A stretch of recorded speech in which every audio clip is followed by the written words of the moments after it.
അൻവറിനെ ശബരിമല സമരത്തിന്റെ പേരിൽ ജയിലിലാക്കി പുറത്തിറങ്ങാനാകാതെ പൂട്ടിയിട്ടതുപോലെയാകുമോ PV അൻവറിന്റെ കാര്യമെന്ന് ഏവരും നോക്കുന്നുണ്ട്. അവിടെ നിന്നാണ് സുരേന്ദ്രന് വെച്ചടി കയറ്റമുണ്ടായി BJP അധ്യക്ഷനായത്.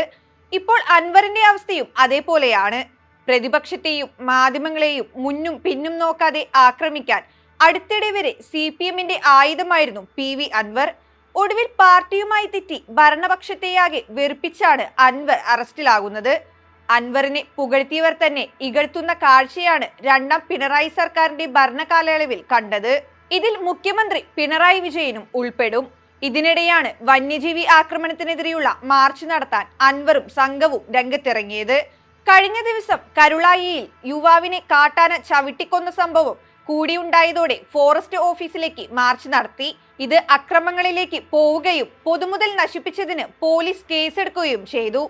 ഈ സംഭവമാണ് അൻവറിന്റെ അറസ്റ്റിലേക്ക് നയിച്ചത്. ADGP അജിത് കുമാറിനെയും മലപ്പുറം SP ആയിരുന്ന സുജിത് ദാസിനെയും വിമർശിച്ചു തുടങ്ങിയ അൻവർ അവരെ അറസ്റ്റ് ചെയ്യിപ്പിച്ച് ജയിലിലടയ്ക്കുമെന്ന് പ്രതിജ്ഞയെടുത്തിരുന്നു. ഒടുവിൽ അൻവർ ജയിലിലേക്ക് പോകുന്ന കാഴ്ചയാണ് രാഷ്ട്രീയ കേരളം കാണുന്നത്.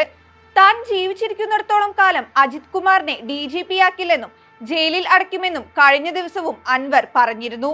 ഫോറസ്റ്റ് ഓഫീസ് ആക്രമണമെന്ന ജാമ്യമില്ലാ കേസ് അൻവറിനെതിരെ കിട്ടിയത് ഭരണപക്ഷത്തിനും പിടിവള്ളിയായി.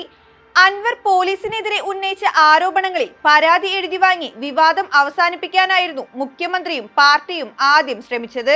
മലപ്പുറത്ത് നിന്ന് തിരുവനന്തപുരത്ത് നേരിട്ടെത്തി മുഖ്യമന്ത്രിയുമായി കൂടിക്കാഴ്ച നടത്തി മാധ്യമങ്ങളെ കണ്ട അൻവർ വെടിനിർത്തൽ പ്രഖ്യാപിക്കുകയും ചെയ്തിരുന്നു. എന്നാൽ ADGP MR അജിത് കുമാറിനെതിരെയും മുഖ്യമന്ത്രിയുടെ പൊളിറ്റിക്കൽ സെക്രട്ടറി P ശശിക്കെതിരെയും അൻവർ ആരോപണങ്ങൾ കടുപ്പിച്ചു. ഇതാണ് അൻവറിന് LDFിൽ നിന്നും പുറത്തേക്കുള്ള വഴിയൊരുക്കിയത്. മുന്നണിയിൽ നിന്ന് പുറത്തായ ശേഷവും നിരന്തരം വാർത്താ സമ്മേളനം വിളിച്ച് സർക്കാരിനെ പ്രതിരോധത്തിലാക്കാൻ അൻവർ തുടർന്നു. പൊതുസമ്മേളനങ്ങൾ വിവിധ സ്ഥലങ്ങളിൽ നടത്തിയിരുന്നു.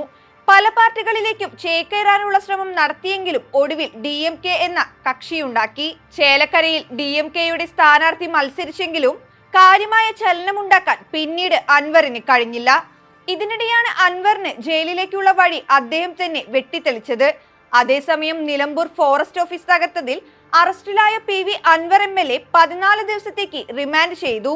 അദ്ദേഹത്തെ തവനൂർ സെൻട്രൽ ജയിലിലേക്ക് മാറ്റും. കൃത്യനിർവഹണം തടയൽ, പൊതുമുതൽ നശിപ്പിക്കൽ അടക്കമുള്ള വകുപ്പുകൾ ചുമത്തിയാണ് അൻവറിനെ അറസ്റ്റ് ചെയ്തത്. കേസിൽ PV അൻവർ ഒന്നാം പ്രതിയാണ്. അൻവർ ഉൾപ്പെടെ 11 പ്രതികളാണ് ഉള്ളത്. മറ്റ് 4 പ്രതികളെയും റിമാൻഡ് ചെയ്തു. ഇവരെ മഞ്ചേരി സബ് ജയിലിലേക്കാണ് മാറ്റിയത്. ഇന്ന് ജാമ്യാപേക്ഷ നൽകുമെന്ന് അൻവർ അറിയിച്ചിരുന്നു. കഴിഞ്ഞ ദിവസം കരുളായി ഉൾവനത്തിൽ ചോലനായ്ക്കർ വിഭാഗത്തിൽപ്പെട്ട മണി എന്ന യുവാവ് കാട്ടാനയുടെ ആക്രമണത്തിൽ കൊല്ലപ്പെട്ട സംഭവത്തിൽ പ്രതിഷേധിച്ചാണ് MLAയുടെ നേതൃത്വത്തിൽ ഫോറസ്റ്റ് സ്റ്റേഷൻ ഉപരോധിച്ചത്. സമരക്കാർ ഓഫീസിന്റെ പൂട്ട് തകർത്ത് അകത്ത് കയറി നാശനഷ്ടങ്ങൾ ഉണ്ടാക്കിയിരുന്നു.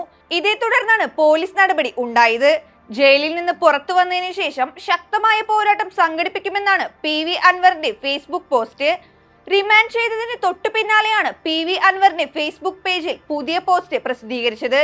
ഇനി എന്ത് നടക്കുമെന്നത് കാത്തിരുന്ന് തന്നെ കാണേണ്ടതാണ്.